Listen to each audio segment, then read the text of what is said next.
झा और आप देख रहे हैं न्यूज बिहार। बिहार में एक बड़ी खबर सामने आ रही है बिहार से जुड़ी हुई।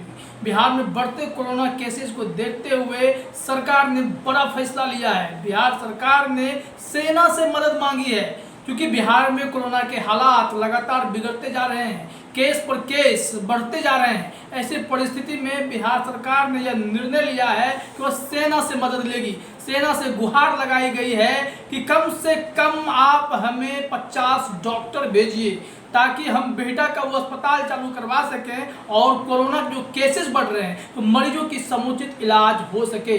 तो आप यह समझ लीजिए कि बिहार में स्थितियां बिगड़ रही हैं। हमने आपको पहले ही यह जानकारी दी है कि कैसे राज्य में डॉक्टरों की कमी है, नर्सों की कमी है। हमारे पास जो इलाज करने के लिए डॉक्टर्स चाहिए वो डॉक्टर्स हैं नहीं। 69% डॉक्टर बिहार में कम है मरीज की तुलना में। साथ ही साथ 92% जो है नर्सेज की कमी है। तो आप समझ सकते हैं कि कैसे इलाज होगा। और रफ्तार तो लगातार कोरोना के बढ़ते ही जा रहे हैं।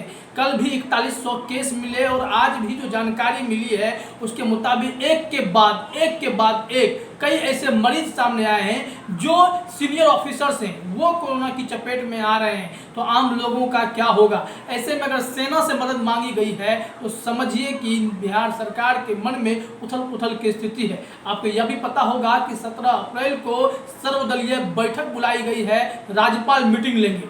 उसमें भी एक बड़ा फैसला लिया जा सकता है कि बिहार में हालात से कैसे निपटा जाए। हमारे पास जो जानकारी आई थी हमने आपको बताया था कि ACS home additional chief secretary home Chaitanya Prasad जो आईएएस हैं वो कोरोना पॉजिटिव पाए गए, जिसके बाद उन्हें एम्स में भर्ती कराया गया। इसके साथ ही हमने आपको बताया था कि आईपीएस बलिराम चौधरी उन्हें भी कोरोना ने चपेट में ले लिया है, उन्हें भी एम्स में भर्ती कराया गया है। साथ ही साथ जो अभी जानकारी मिली है वित्त विभाग के प्रधान सचिव एस सिद्धार्थ, इन्हें भी कोरोना ने जकड़ लिया है। ये सब एम्स में भर्ती है, अपना इलाज करवा रहे हैं। और एक दुखद जानकारी यह भी मिली कि सीआईडी के एक इंस्पेक्टर की कोरोना से मौत हो गई।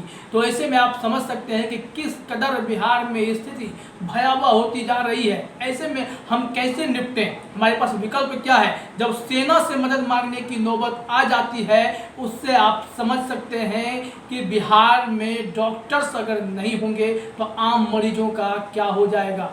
सेना कितने डॉक्टर भेज देंगे? क्या 50 डॉक्टर हमारे लिए काफ़ी होंगे क्या बिहार में? तो एहतियात जरूरी है।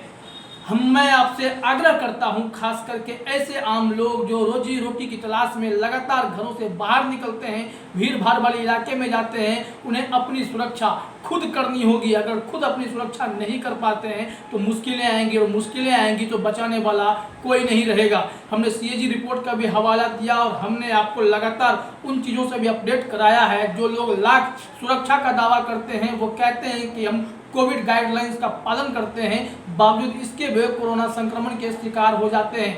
कल ही पंचायती राज विभाग के निदेशक विजय रंजन भी कोरोना पीड़ित थे जिनका निधन हो गया। ये जानकारी मैं आपको लगातार दे रहा हूं ताकि आप अलर्ट रहें। साथ ही साथ यह मैं बता दूं आपको कि पटना जिला प्रशासन ने एयरपोर्ट अथॉरिटी को पत्र लिख करके यह आग्रह किया है कि आप अपने यहाँ एक रूल बनाएं कि आपके यहाँ केरल, पंजाब, महाराष्ट्र जैसे राज्यों से कोई अगर पीड़ित आता है, कोई भी यात्री आता है तो उसका आप कम से कम कोविड टेस्ट जरूर कराएं। कोविड टेस्ट एंटीजन नहीं, आरटी-पीसीआर टेस्ट कराएं और उन्हें क्वारंटीन में जाने का निर्देश दें ताकि कोई भी अगर आशंका हो, कोई भी खतरा हो तो वो जो है क्वारंटीन होकर के आम लोगों को बचा सकें और खुद भी सेफ फील कर सकें। क्योंकि आइसोलेशन और क्वारंटीन सेंटर में जाना ही इस वक्त सबसे बड़ा विकल्प हो सकता है, क्योंकि अस्पताल के बेड फुल हैं।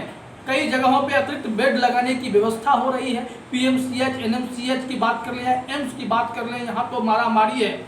यहाँ के मैनेजमेंट को संभालने के लिए कल ही 3 आईएएस ऑफिसर्स की प्रतिनियुक्ति की गई है। ये तीनों आईएएस ऑफिसर्स वहाँ पर परिस्थितियाँ संभालेंगे और फिर देखा जाएगा कि कैसे ये लोग कोरोना पर काबू पाते हैं। क्योंकि मरीज इतनी संख्या में आ रहे हैं, बिहार के लिए टेंशन की बात तो है। मुख्यमंत्री के माथे पर चिंता की लकीरें जरूर उभर आई होंगी। आखिर नीतीश कुमार क्या सोच रहे हैं? क्या 17 अप्रैल के बैठक का इंतजार हो रहा है कि कौन से कड़े फैसले लिए जाए? क्योंकि महाराष्ट्र की स्थिति, दिल्ली की स्थिति, केरल की स्थिति ऐसी हो रखी है जिससे माहौल डरावना हो चुका है। देश भर में अगर 1.25 लाख से अधिक केसेस पर डे आने लगे और 1000 से अधिक मौतें होने लगे तो उससे आप समझ सकते हैं कि देश भर में कोरोना ने अपना मकर जाल फैला दिया है। इसकी दूसरी लहर पहली लहर से ज़्यादा खतरनाक है। जितने केसेस पहले पिछले साल अगस्त सितंबर तक आए थे उतना तो अब पर डे आने लगा बिहार में। एक आंकड़ा यह भी बताता है कि बिहार में कोरोना संक्रमण बढ़ने की रफ्तार देश भर में नंबर 1 है।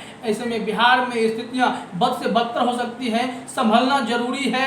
और सेना से मदद लेने का मतलब है कि बिहार सरकार अपने लगभग पूरे तरीके से हाथ पांव मार रही है ताकि चीजें कंट्रोल में आ सके, भयावह न हो। क्योंकि पहले ही आज निर्मला सीतारमण ने स्पष्ट कर दिया कि हम देश में आर्थिक गतिविधि नहीं रोक सकते, तो लॉकडाउन लगाना तो मुश्किल है, लेकिन लॉकडाउन जैसे ही कुछ विकल्प उठाए जा सकते हैं जिसमें यह बताया जा सकता है कि किन किन चीज़ों पर पाबंदियां लगा दी जाएंगी ताकि भीड़ भाड़ कम हो और संक्रमण रुके। आपको यह भी एक जानकारी देते, जब मैं इतने लोगों की जानकारी दे रहा हूं जो कोरोना पॉजिटिव हो रहे हैं, तो एक जानकारी और भी है कि बिहार सरकार के मंत्री मदन सहनी भी कोरोना पॉजिटिव हो गए हैं और उनके जो सुरक्षा कर्मी हैं वो भी कोरोना पॉजिटिव पाए गए हैं। मेरे पास आंकड़ों की पूरी सूची है, ऐसे ऐसे नाम हैं जो कोरोना के शिकार हुए। ये ऐसे लोग हैं जिन्हें कोरोना संक्रमण हो चुका है और ये अपनी सुरक्षा का पालन कर रहे थे, कोविड गाइडलाइंस को फॉलो कर रहे थे, बावजूद इसके ये उसके चपेट में आ गए। तो इस वक्त की सबसे बड़ी खबर यही है कि इतने सारे लोग जो कोरोना पॉजिटिव हुए तो हुए ही हैं, साथ ही साथ सेना से मदद बुलाई गई है। उस सेना अब बिहार में मोर्चा संभालेगी, मरीजों की जान बचाएगी। न्यूज़ PR में फिलहाल इतना ही। बाकी खबरों के लिए आप बने रहिए हमारे साथ। आपका बहुत बहुत धन्यवाद।